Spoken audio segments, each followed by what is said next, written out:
Hello everyone, welcome to today's show. My name is Spencer Walsh. This is Newsflash. On today's show, family separation may have been under-exaggerated by the thousands. Take of that disturbing new report from the HHS Inspector General. How much 2020 frontrunners have received from corporate PACs in the past.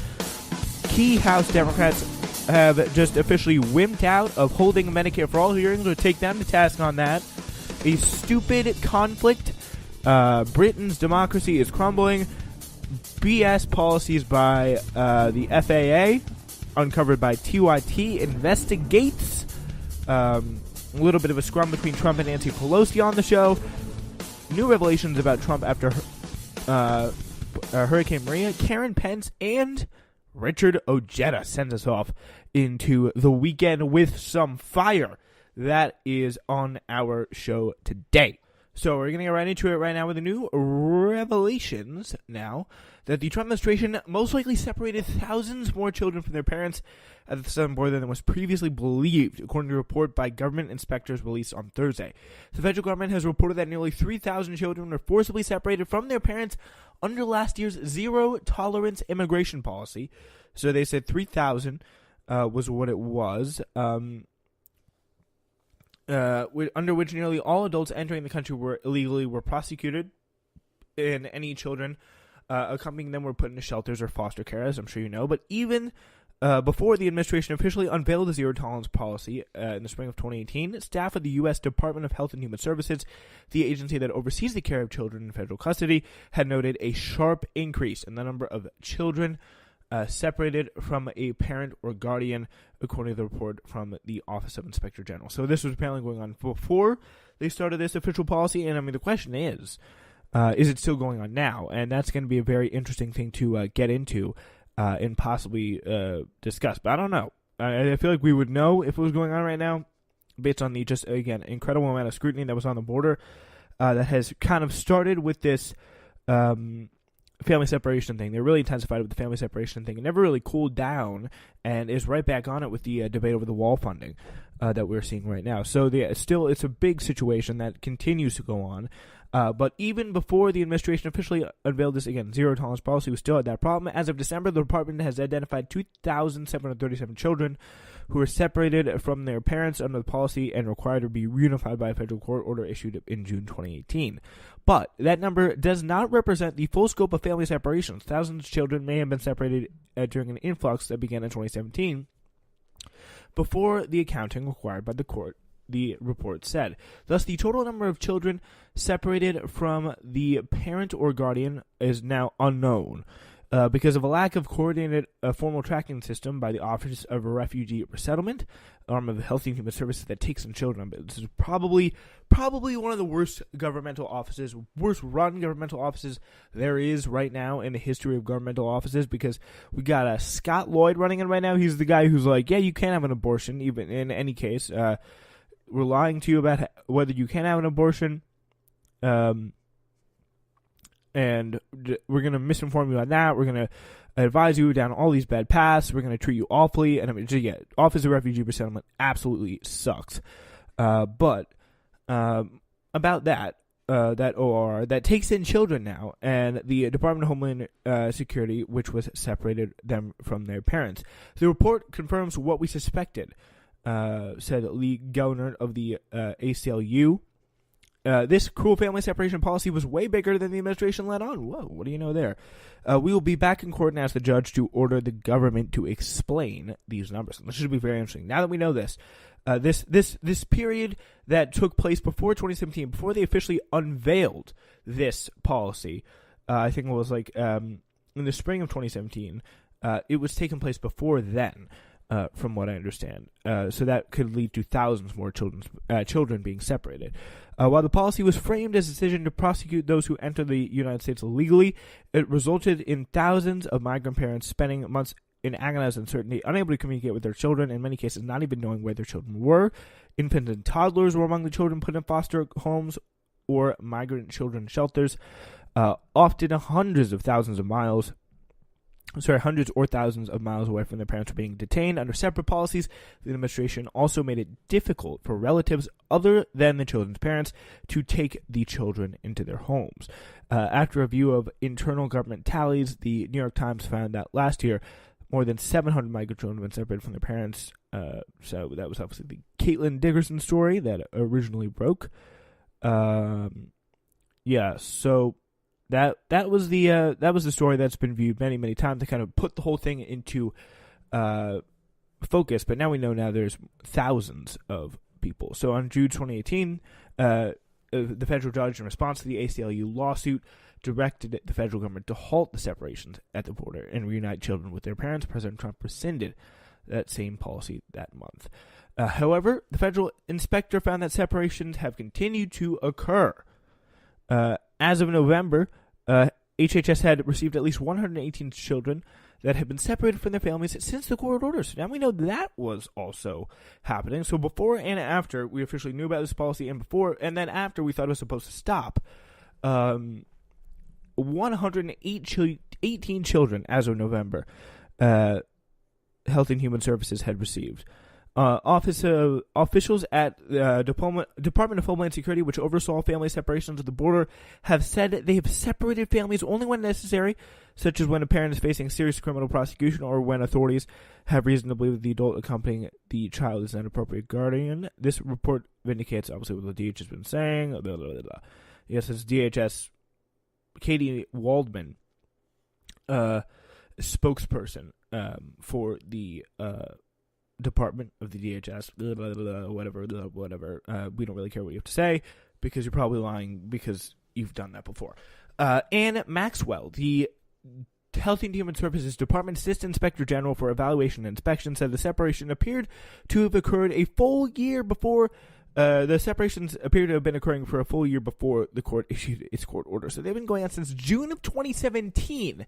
So we're now finding out again about this broad span, both happening before and after. This family separation policy has been happening before and after, before we first knew about it and after it was supposed to stop, according to a court order and an executive order from Donald Trump.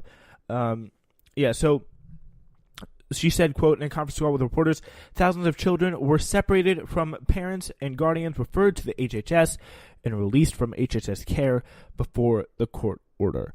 The total numbers are unknown, but it's certainly more than 2,737. But how many more is precisely is unknown. Moreover, that number may never be known. Department officials, she said, told her office that there are no efforts underway to identify that. It would take away resources from children already in care. So they're not going to try to figure out that. So that's pretty cool. So maybe thousands more than 2,737 reported to the court. Oh, wow. That is, again, this is all awful, awful news that these immigrant families, as if they haven't been through enough. We still have, again, just absolute incompetence, absolute cruelty, and just lying from the Trump administration time and time again. We are just seeing it over and over again. It's not stopping. And guess what? They've been keeping it a secret for like a year before they originally, before they let us know, hey, yeah, we're separating kids from their families. So that's pretty awful. So she said the figures continue to evolve for several reasons. The absence of an integrated data system to track the separated families through the two federal agencies that oversee them was one problem, she said. Pretty much this is Maxwell talking. There's just absolute chaos from the southern border, and I don't think it's going to slow down anytime soon. That's definitely a space we're going to be watching. Again, so pretty much what we know, thousands more than the original 2,737 that we already know have been separated from their families, children that is. We now know possibly thousands more have been separated. This was going on before and after we knew that this separation thing was happening. So 118 after the court order happened, and possibly thousands more before. This was going on a year before this was publicly revealed. It was kind of being kept a secret from us and the public. All right. Yeah, very, very disturbing stuff. All right. We're going to go through a list now as we move on to the 2020 presidential election race. This piece was produced by MapLight. The very interesting, very, very interesting piece here from MapLight in association with Splinter. They were talking about one very major progressive yardstick, and that is the amount of money received from corporate PACs in the past. And we're going to take a look at the list of those people. So, in years past, many political action committees typically have been one of the smaller avenues of corporate money in campaigns. Instead, contributions from larger companies are often through super PACs that aren't officially affiliated with any specific candidate or funneled through nonprofit dark money organizations that mask the identities of their donors. Even so, the PAC donations are likely to serve as a litmus test for voters who are skeptical of the center wing of the party and its ties to large corporations. Former Secretary of State Hillary Clinton, who was identified by a large swath of voters for being too cozy with Wall Street, took around $374,000 from corporate PACs in her unsuccessful 2016 bid. So let's get the list. Let's get the ranking of what's going on right now. Discomfort among these progressive voters, a key constituency in early Democratic primary contest, does not stop all 2020 presidential candidates from taking some corporate PAC money. The Senate Banking, Housing, and Urban Affairs Committee chair, ranking minority member, Sherrod Brown, has taken the most out of anyone. $829,850. Amy Klobuchar is second, with $635,478. It's again the writing these two people off again, bam, bam, bam, real quick. Cory Booker at $295,529 from corporate PAC donation total. Kristen Gillibrand, she's second with $221,800. Kamala Harris at $129,000. $129,557. John Delaney, who I'll just skip him because he's irrelevant. Tulsi Gabbard, $5.5K in PAC money. Bernie Sanders came in at exactly $0. That's my guy. Elizabeth Warren gave back, I think, some of her corporate PAC money at negative $250. Beto O'Rourke did the same at negative $1,000. So, yeah, Senator Amy Klobuchar, yeah, she gets $635,000. Klobuchar is a third-term Minnesota Democrat who has supported legislation to curb the influence of money in politics, and she's continuing to talk to people, apparently, about her 2020 prospects. But at least 3 current or prospective Democratic candidates who took significant corporate PAC donations during the last election have now pledged to reject them. Okay. 2 of these I can already see are just a bunch of BS. Senator Kirsten Gillibrand, she's, again, we did a story about her, I think, a few shows ago, about how she's sniffing around on Wall Street for more corporate PAC donations. Oh, joy.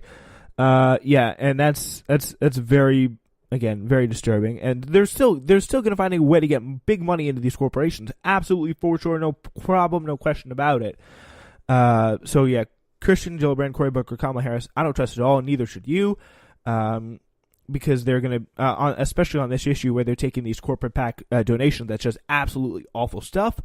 Cory Booker is a New Jersey Democrat whose state hosts some of the largest financial interest in the nation. He received more than $295,000. Again, Booker signals his intentions to stop taking corporate PAC money in a February 2018 tweet made only hours after Gillibrand's tweet. Kamala Harris is the former California Attorney General who won election in the Senate in 2016. She reported more than $192,000 in corporate PAC donations. She said that she would now reject future donations from corporate PACs. Small dollar donor Bernie Sanders had none, and Elizabeth Warren, she gave it back. She gave her money back as well as Beto O'Rourke. They both returned their money. John Delaney and Joe Biden, they all did stuff like that. Whatever. I just don't care. All right. So that's what you need to know. Take it in what you will, but I don't think anyone who has that many ties to Wall Street, the big 3 here especially, are Booker, Gillibrand, and Kamala Harris, who are probably the most sketchy on this front, but should not be underestimated. Sherrod Brown, $829,000. Amy Klobuchar, not looking very good for her as well. Klobuchar, by the way, leaving her campaign button on a restaurant that was filled with reporters is not the best idea, and the reception wasn't very good for her as well. So Anna Eshoo, walked statements back that she